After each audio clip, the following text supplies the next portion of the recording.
Welcome back. I am Tracker Mike with Michigan Deer Track and Hounds, and this is our second video in priming your dog for tracking training. In our first video, we talked about some basic commands: sit, stay, leave it, here. Really, that first video is about getting your dog to understand that you're asking something of them when you give them a command, and in return, you're going to give them something for following that command, trying to get that association of command reward or ask reward really ingrained in your dog's head.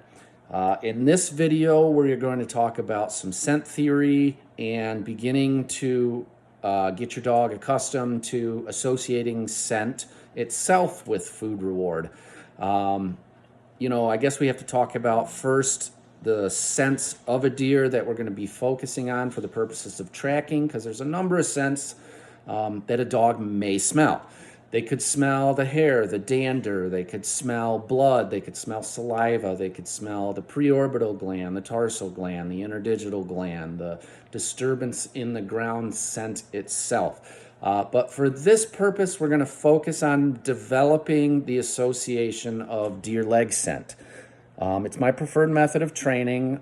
You can use blood as well if you like. I don't find it necessary, but it's been a successful method for decades of training. So if that's the direction you want to go, obviously that's your choice and it will work. So on a deer leg, I have my deer leg here. There's a number of scents that we can get off of just this piece of leg. You can get your hair, your dander, all that basic scent. You have your tarsal gland here. Most people are familiar with the tarsal gland. On top of that, we have the interdigital hoof gland. The interdigital hoof gland is tucked right in between the toes here. If you pull the hair back, you can see that little hole in there is the interdigital gland. This is the reason why deer make scrapes. They're rubbing that scent into the ground to let other deer know that they're there. So in order to capitalize on these scents, what we're going to do is we're going to take you can use a Q-tip if you like, and you can go ahead and stick it right inside this gland here, and you can really dig in there and get, the goo out of that gland. So we've got that on our Q-tip. On top of that, we have the rest of the leg we're going to use. We can take our dog's food bowl and associate those scents right with his food. So what we're going to do with our deer leg is we're going to take our tarsal gland. We're going to take our dog's food bowl. We're going to rub this all over their food bowl. I have to be a little gentle because I've only got one hand because I'm trying to video here. But you can rub that tarsal gland all around the rim of the bowl, all inside the bowl. You can take the hair and the dander, rub that on there. And then as we showed you, we're going to get some of that goo off of the interdigital gland, and same thing, you can rub that around the rim of the bowl, on the inside of the bowl. Really what you're doing is you're just adding these scents, and you're going to start having that dog associate these scents with feeding time. And this will be useful as we dive into the further aspects of training your tracking dog.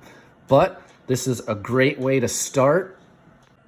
Backing up, this is a great way to start with your dog and get them associating food with the scents of the deer. Good luck with this practice. You should, really try this as soon as you can with your dog. Whether you're using blood and dripping a few drips of blood in the bowl to start that association, or you're using the deer leg as I suggested.